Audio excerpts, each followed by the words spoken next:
Good evening. The owner of a Mount Juliet-based roofing company already faces criminal charges and a growing list of angry customers. Now, News Channel 5 Investigates has found James Kenton of Tennessee Metal Roofing owes the IRS more than $1 million.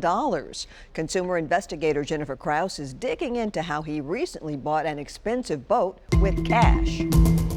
Check out this boat. It's a 36-foot Sea Ray docked at the Cedar Creek Marina in Mount Juliet. And records show James Kenton paid nearly $75,000 cash for it less than 2 months ago. The same James Kenton who was arrested by Metro Police last month on home improvement fraud charges for allegedly ripping off a customer of his roofing company. So what are you waiting for? Tennessee Metal Roofing. But back to the boat. It is definitely suspicious. We asked Metro Police fraud detective William Thorogood about the boat, which we found Kenton paid for by wiring money from a company he set up just months earlier called Tennessee Metal Incorporated, not to be confused with his roofing business. And then he put the boat in the name of another company, JKLT LLC, which state business records show Kenton set up just before buying the boat. It appears to be a shell corporation or a shell company.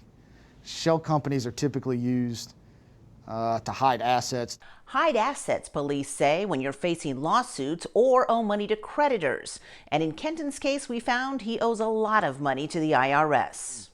These tax documents show he owes back taxes for nearly every year going back to 2010. All told, when you add up the taxes that are due and all the fines and penalties, he owes the IRS more than $1 million. These are federal tax liens. Detective Thorogood says his investigation so far shows Tennessee Metal Roofing has taken in nearly $1 million since it opened last year. And he's moved that money that he's made here in Middle Tennessee into assets under shell companies in order to prevent paying these liens here. Instead, buying things like this boat and spending money customers like Roger Stevens paid Tennessee Metal Roofing for new roofs they never got. As bad as I need the money back, I just want him punished. James Kenton's attorney insisted to us that Kenton is up to date on his personal taxes, and he blames any tax issues on a former bookkeeper who he claims embezzled money from one of Kenton's former roofing companies. But these tax liens make it very clear that the IRS has been trying to collect this money from James Kenton, and they've been trying to do it now for more than 7 years. Jennifer Krause, News Channel 5 Investigates.